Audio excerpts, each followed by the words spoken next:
बदलते दौर के साथ भारत के डिफेंस इंडस्ट्रीज को चार चांद लग रहा है। भारत का लक्ष्य साल 2025 तक एरोस्पेस और सैन्य हार्डवेयर सेक्टर में मैन्युफैक्चरिंग हब बनाना है।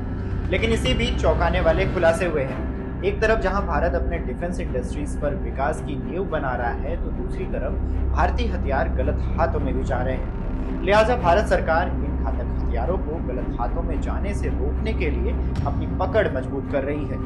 नमस्कार, मेरा नाम तन्मय है और आप देख रहे हैं इनका। रक्षा मंत्रालय ने अलार्म बजाते हुए निजी निर्माताओं को हथियार निर्यात के लिए एंड यूज सर्टिफिकेशन नियमों का सख्ती से पालन करने का निर्देश दिया है, क्योंकि कई रिपोर्ट्स में दावे किए गए हैं कि भारत में निर्मित हथियार गलत हाथों में चले गए हैं। ऐसा इसलिए भी क्योंकि इस साल की शुरुआत में कई रिपोर्ट्स में दावा किया गया था कि यूक्रेन भारत में निर्मित 155 मिमी के तोप और गोले का इस्तेमाल कर रहा है। हालांकि भारत ने इन दावों का खंडन किया और विदेश मंत्रालय के प्रवक्ता रणधीर जायसवाल ने स्पष्ट किया कि नई दिल्ली ने यूक्रेन को न तो कोई तोपखाना भेजा है और न ही निर्यात किया है। लेकिन मई में भी ऐसी ही घटना हुई थी। सोशल मीडिया अकाउंट यूक्रेनी फ्रंट ने कुछ तस्वीरें पोस्ट की। कैप्शन दिया था कि यूक्रेन के पास भारतीय प्रोडक्शन के 125 मिमी उच्च विस्फोटक गोले शेल 125 मिमी एचआई की पहली दर्ज उपस्थिति है। इससे यह सवाल उठता है कि अगर भारत यूक्रेन में हथियारों का निर्यात नहीं कर रहा है, तो फिर भारतीय हथियार कैसे यूक्रेन पहुंच रहे हैं? अब जब सरकार ने भारतीय हथियारों के गलत हाथों में जाने का जिक्र किया है, तो इसका साफ मतलब है भारतीय हथियार उन देशों में पहुंच गए हैं जो भारतीय हथियार खरीदने के लिए अनाधिकृत हैं। ऐसा माना जा रहा है कि भारत जहां हथियारों का उत्पादन हुआ है, उसकी इजाजत के बगैर ये हथियार संघर्ष वाले क्षेत्रों में पहुंच रहे हैं।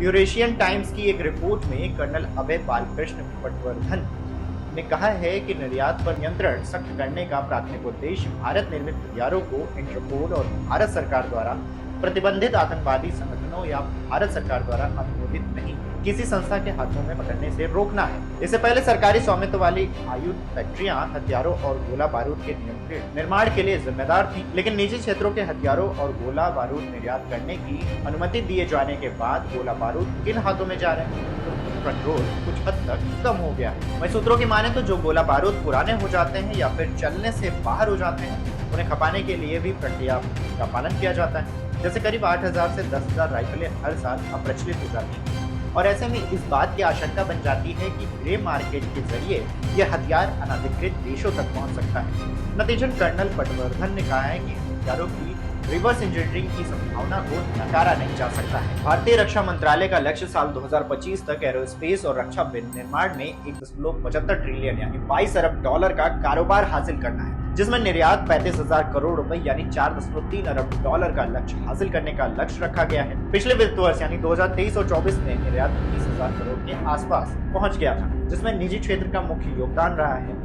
वहीं भारतीय कंपनियों को यूक्रेन, तुर्की, चीन और पाकिस्तान को हथियार निर्यात करने से रोक दिया गया है। मीडिया रिपोर्ट्स की माने तो सख्ती बरतते हुए हाल के उपायों में हथियार के अनधिकृत उपयोग को रोकने के लिए निर्यात के लिए एंड यूज सर्टिफिकेशन नियमों को मजबूत करना शामिल है। एंड यूज सर्टिफिकेशन तय करता है कि हथियार बनाने वाले मूल देश की इजाजत के बगैर हथियार किसी अनधिकृत हाथों में न पहुंचे।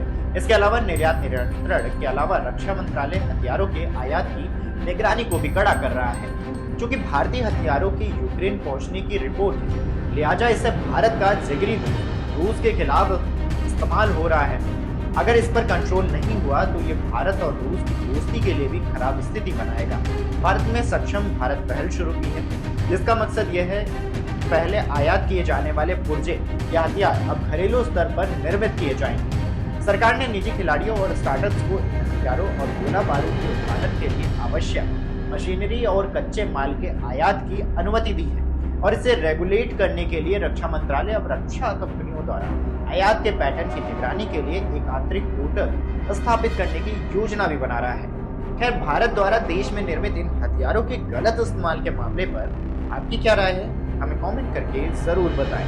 ऐसी तमाम खबरों के लिए इन खबर को फॉलो कर लें।